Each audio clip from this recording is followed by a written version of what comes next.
What is up, YouTube? It is Matty, and this is an Emphatic War recap with a twist. And the only twist is the fact that I lost the original audio for it. So this is a good few wars ago now. So firstly, I apologise that the original audio that I did and the commentary on the raids that I did was is gone, but it is forever. And now I'm just gonna do a today's date is the 3rd of October, and I think I probably recorded this around the 25th, something like that. So it's a slightly dated video, but that's fine, because the 3-star strategies will be very similar, even though between now and then there has been a new strategy that's arisen, which you guys may or may not be aware of, called the Max Attack, or I'm going to start calling it the Opie La Lune, just for my and our reference, because that's the sort of attack it is, and it's very. But anyway. So with this video, I thought, to throw it back a bit, I'm going to just not have an agenda, just generally talk about Clash of Clans, about raiding, 3-starring, wars, and all that sort of thing. And maybe a bit about the upcoming ClashCon event, but we'll see. We'll see. We'll just play it by ear. So, firstly, Clan Wars. It's a lot of people seem very focused on the number of wins that they have, and that sort of thing. So almost people think that because they've got over 200 wins, they're a better clan, or because But I think that's the wrong way to look at it, because when you look back and you say, well, who did you beat? And if the answer is 200 farming clans, then is that really an achievement? I would say not. But so what we've done, and what Emphatic do now is, while we've joined the what's called the Fair Play community, which was set up by Jake and Powerbang, and we joined it fairly quick once we realised it'd been set up. I know the video's a little bit laggy in the background, by the way, so sorry about that. And yeah, I think it was an amazing idea set up by those guys, where it's just to try and put a name to the Fair Play remit, the Fair Play, the people that try to maintain and fight against that modding and have the difficulties that are commonly faced when being a clan that's that doesn't have that has to figure it out for themselves and not get the unlimited practice that they do get. So yeah, but the good thing about this is what's started to happen now, which I don't know if it was the initial original plan, or if it just sort of transpired and became this way. But we're almost having an arranged war a week now. We've got however many clans, call it 10 clans that are involved in this Fair Play community, that all stand for the same thing. You're going to get a good matchup with them. Everyone's still there to prove yourself. This, that, and the other, and you've probably seen the recap. So we've done Kara Heroes as one of them. We've done wars with One Hive in the past, arranged wars and that sort of thing. But of the actual Fair Play community, we've only done Kara Heroes. Although we did Golden Goblins recently as well, but they weren't part of the Fair Play community, and to this day are not either. So that doesn't count. But this weekend we've got a war versus, hold on, let me just double check, Bada Bing clan. They've been roped into the Fair Play community war as well. We've got quite a few coming up as well. So what it means is, we're going to get, the whole of the community are going to get more exposure to high-end clan wars, to advanced wars is what I'd call them, where it's like a lot of anti-3-star bases, dedicated elite clan wars that commit to Fair Play and are very good and renowned for being 3-star specialists. And with all those coming against each other, it makes great entertainment for you guys, for us. I mean, there's such a dramatic difference between doing a proper close, proper intense war versus another clan that's just using Go Wipe against you. Because although you can do some cool attacks on them and destroy these people, these bases, these clans, there's nothing too satisfying about it, because it's like, well, who did we beat? So I think that is really going to sort of, and it has improved our interest, our excitement of Clash in general, because I think it's all about these intense wars now. And actually that moves nicely into a segment that I could discuss. I saw a bit of the I can't remember where they were now. Where did Supercell go to where they're doing the live event? It almost looked like an MLG sort of event. I think it was it Singapore? Or was it China? Anyway, I can't remember. But Supercell did this event where, you know, it was like all these clans battling it out against each other. They only had X amount of time to plan. There was clearly no ability to do any modded attacks in there. And I think if they continue down that route, with all the exposure and the practice that us fair play guys are getting, that we could potentially end up reigning supreme. But who knows? I don't think it's going to go that way. It's just quite an exciting prospect that, you know, potentially if they make it a really competitive game, do competitive tournaments with prize money, people might be more inclined to go and to be involved in this sort of thing, because, you know, intense clan war, in my opinion, is way more fun than trophy pushing, than being, because let's just say you're number one in the world for trophies or whatever. That's a huge accolade, and there's no discredit to the person that's there. Even if you're in the top 10, top 50, whatever, it's a massive achievement. But why is it such an achievement? Because they sit there for 12 hours a day, in the clouds, not finding a base or whatever, and it's like an endurance test. Yes, not failing is part of it, and yes, skill is involved, because if you fail, that's it. It's you can go back like a month's worth of progress. But it's because the actual physical, the effort involved in getting that high is insane. But it's not like insanely skilled. It's just dedicated for the sake of being dedicated, almost. So I feel their pain, a lot of them, because I've done many trophy pushes myself. I've been up to the past the clouds, and I've spoken to a lot of people who are currently high up in the leagues, and it's just. It's one of those things. It's like who's the real winner? No, and if you ask yourself that question in anything, really, 9 times out of 10 it's Supercell. But that's fine. That's how you'd expect it to be. But my point is that for me, for a lot of people, Clan Wars is the only true serious thing to go for in the game, to really test yourself, get some excitement, and you know, and where the true skill element of the game can be. Obviously there's the huge modding community, which is what it is. You're never gonna personally, I don't know if they're ever gonna be able. Is this a repeat raid? I think it is. I think I just replayed it into quick speed because I wanted to highlight a point. Anyway, because I don't think it's ever going to be sorted now. I mean, they're sort of half-arsing it. I mean, I'm sure that if Supercell really, with the amount of money that they're getting from this game continuously every day, that they'd be able to crack down on the modding and put something in place to stop it. But if they haven't now, I don't think they ever will, is all I was saying. But yeah, and I've got to say, I'm really sort of proud of the guys in the clan now, because and I have been for a while. We are really developing. Our strategies are getting better in terms of the attacking styles and strategies. Our teamwork's getting better, which is a huge shout out to the council, the leadership.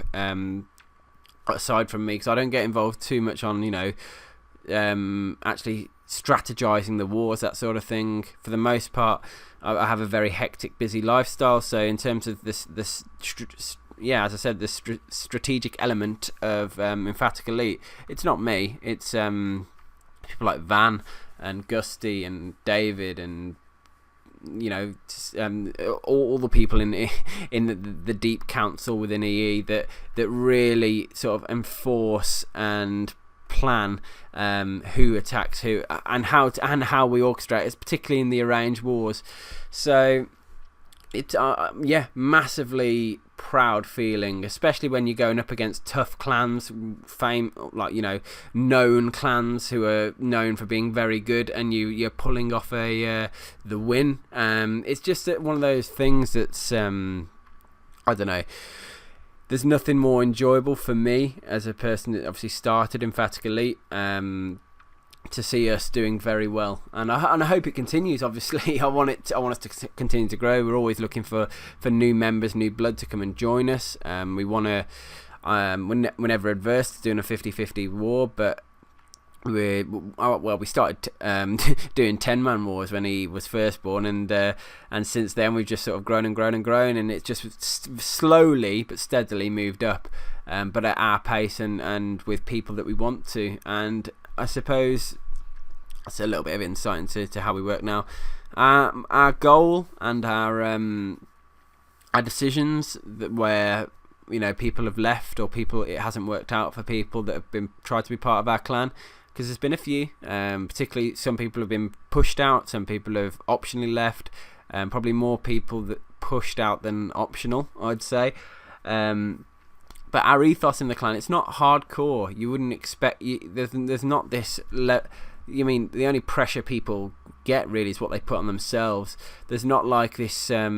People saying, "Oh, you suck." Oh my. It's not that sort of clan. We focus. I think teamwork in EE is way more valued, and being a good teammate and team member and making good team decisions. When I say, I mean like choosing choosing a base to attack correctly, given the scenario of the war, is something that is easily a lot of people just don't get.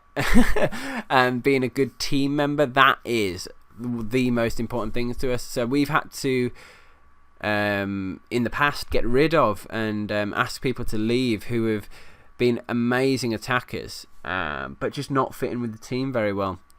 And that will always be the case, I think, with our style of clan. We just want a good, healthy team of people that are committed to the game, that want to improve, want to get better, and want to be part of the what we stand for and what we do. So, yeah, it's very nice to see it paying off. Is all that's going at with that. And I've got to say, my attack strategies and my attacks have been getting a lot better lately. You'll probably have noticed that by the amount of live attacks that are currently up. I mean, I've got another probably 7 or 8. No, not 7 or 8. 5 recorded, ready to go up, because I'm doing 2 accounts, 2 attacks on each, 4 attacks per war. And I'm probably getting 2 or 3 3-stars out of those. So it's just constant content coming out. So yeah, and that makes me feel good in itself as well. There's been a change in attack style recently. There's been a big new strategy come out, which is the Opie La Lune / max attack that Moskrish did. That's where a lot of our clan guys originally saw it. He demonstrated the attack on his YouTube channel of Clash Heads using it. A load of attacks back to back. We're using it. So I've done a video on that as well recently. Slightly worried though, because I mean, if this attack if people start practicing this and tuning it and getting it spot on, this could potentially break Town Hall 9. Like, pretty much, how do you it's very difficult to defend against. So if that's the case, can it just be a stock sort of army that you build and you're going to get a 3-star? And I hope it's not. It looks like it might be, but I really hope it's not, because if that is the case, it's just going to make Town Hall 9 less fun. It's going to make it less challenging. Town Hall 9 3-stars are going to become rife throughout the community. So maybe Supercell might realise and patch it. We can only hope. Because I don't want it to be easy. I want it to be friggin' difficult to 3-star, because I think it should be, and I think getting a 3-star should be a great feeling, a great thing, an achievement at the Town Hall 9 level, like it used to be, because people are getting, and trust me, the general within the war community, all these technical attacks are getting more exposure, because the war community and the war YouTubers, they're growing. So it's getting more publicly known, and therefore the general skill level of people is going up. I would say that's speculation. I don't know it fact. But because of that, we're getting, well, yeah. And also moving into, is Town Hall 11 coming out? Is it going to kill the game for a lot of people, the war community? How is war going to be at Town Hall 11? Is that going to come out at ClashCon? I don't know. I'm never involved in anything via Supercell. I've tried to reach out to Supercell numerous times, to at least just to talk to. Generally, I mean, for a better thing, I want some images, just so I can use in my thumbnails and stuff. And I'll tell you how many frigging hours I've had to spend searching the internet and stuff for that sort of thing, where all it would take is someone in the marketing team just to chuck me over a bunch of files I could use. But you know, I've tried emailing this, that and the other, and never a response there. But yeah, Supercell don't tell me jack, so I don't know what's coming out in at ClashCon. Maybe it is Town Hall 11. There's a lot of hype around it. Maybe it's a new breed of battle systems or tournaments that they're going to do that relate to clan wars. That would be a pretty awesome thing as well if that was the case. But it's just one of those things where you just don't know. I'm gonna have to wait, and it's this month, so it's going to be within 30 days. There's going to be something game changing happening. I am excited to see what it is. Between now and then, we're just going to carry on as normal. Do these fair play community wars, arrange wars. We are going to war powerbang at some point. Whiz on a face if. I really hope that's sooner rather than later. Just because it was so close. We searched and we missed. But then there's been big changes to both clans since then. A lot of some key people have moved there. I mean, I know Powerbang, Whiz on a Face is really growing at an exponential rate. They've had some pretty tough wars recently, though. I don't know if they've been hunted, got unlucky, or whatever, but they've I know they've had their fair share of pretty horrible wars. But you know, and I suppose that in that case, I wouldn't want it to be that. I want to fight them when they're at their best and when they're I don't know, maybe they are. I haven't spoke to Powerbang in a little while, but hopefully that will come soon. That would be amazing. I also had this idea that I don't know, it's thinking about just other YouTubers to war and doing a series of fighting against other YouTubers, but I don't know if that's going to be a thing. It obviously completely depends on the ability and willingness of the other YouTubers to get involved in something like that. But you know, I'm going to continue down the war route. In terms of me myself, I'm really enjoying doing the YouTubing, really enjoying just everything about that. I've got no inclination of slowing down, quitting. In fact, I'm almost more focused than ever on doing more content and that sort of thing. But you've got to understand, guys, that it's so difficult because of the kids and work as well. Work's a massive one because it's so intense, the job that I do, because working for my dad and the expectation there, that there's no chance for me to do anything when I'm at work. I'm focused on work, and it's so much so that my dad, the boss, expects me to be working in my free time. Where in my free time, clearly I'm trying to juggle doing this Clash content, playing Clash of Clans itself, warring, alongside the YouTubing of that. Mix that in with the actual genuine fact I've got a family with 2 very young children, and a wife that needs attention, and which, you know, of course I do. You need to look after your wives and girls in your life, because that's what it's all about, really, family and providing for them. And if you didn't have them, you'd soon miss them. So I'm not naive to that. It's just the fact that just trying to juggle so much. But don't get me wrong, I'm more focused than ever on I'm getting the balance right. I feel good about everything, so I think that's a nice way to summarise up and call it a day on this video. So I hope you've enjoyed a slightly different, I mean, as I said, there wasn't really an agenda to this. I've just sort of sat down and started talking. it's just a nice little opportunity where you saw some raids in the background as well. So I hope you've enjoyed this video. I hope you are enjoying my channel, the way I'm moving with what I do. Please obviously let your friends know and that sort of thing, because I'm here to stay and I want to grow. So peace out guys, see you on the next one.